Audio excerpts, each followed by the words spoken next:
Merci beaucoup d'être là.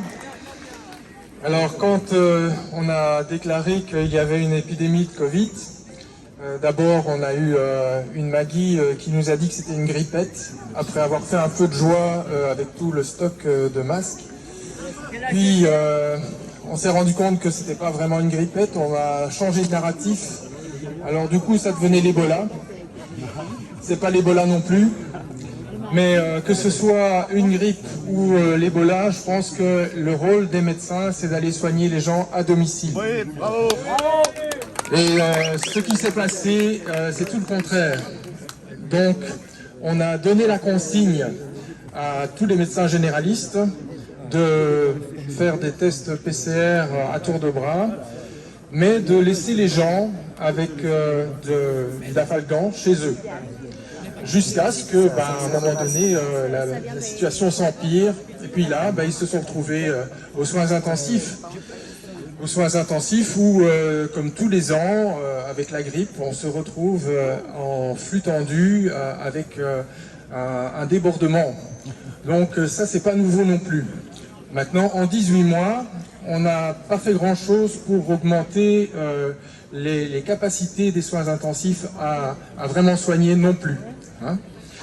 Alors je pense que le taux de mortalité de la Covid, qui n'a d'ailleurs pas provoqué une surmortalité en Belgique, il faut bien le dire, ce taux-là, ni ailleurs, comme on le dit, effectivement, il n'y a pas eu de surmortalité, il y a juste eu effectivement beaucoup de personnes qui avaient des comorbidités ou qui étaient très âgées et qui sont décédées, mais leur espérance de vie, malheureusement, était déjà un petit peu impactée. Et ces gens n'ont pas été soignés comme il faut dès les premiers symptômes. Or, les traitements existent. Moi, je ne suis pas microbiologiste, mais je me réfère donc à des gens qui s'y connaissent. Et quand je vois que des personnes de la carrure du professeur Raoult, qui est quand même un des premiers mondiaux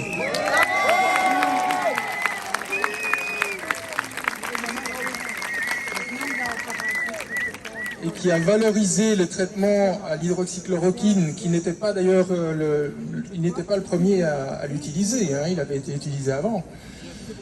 Quand je vois que des gens comme ça sont ridiculisés, eh bien, je trouve qu'on vit une drôle d'époque. Et l'hydroxychloroquine, par exemple, à l'époque où il y avait la première vague, on ne pouvait pas la distribuer dans les pharmacies non plus. Donc voilà une première anomalie. La deuxième anomalie, c'est qu'on ne pouvait pas non plus soigner à domicile, comme je l'ai dit. Et finalement, tous ces gens qui sont restés chez eux et qui sont arrivés à des états de plus en plus graves, ont contribué à élever ce chiffre de mortalité. Je pense que le chiffre de mortalité serait bien moindre si on pouvait à nouveau traiter en domicile, et c'est ce que Louis Fouché en France a mis en place, qui est Covisoin. Alors on a eu la chance de pouvoir le mettre en place en Belgique un peu plus vite, parce qu'on n'a pas eu les mêmes soucis avec la justice qu'en France. Mais c'est très important maintenant, si jamais vous êtes malade, si vous avez des symptômes de la Covid, de pouvoir faire appel à Covisoin. Donc il y a un site internet, http://covisoin.be. Allez sur ce site.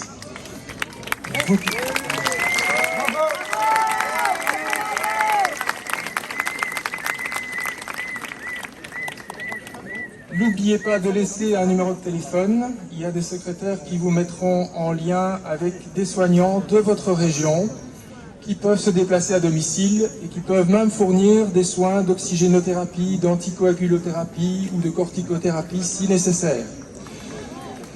On peut aussi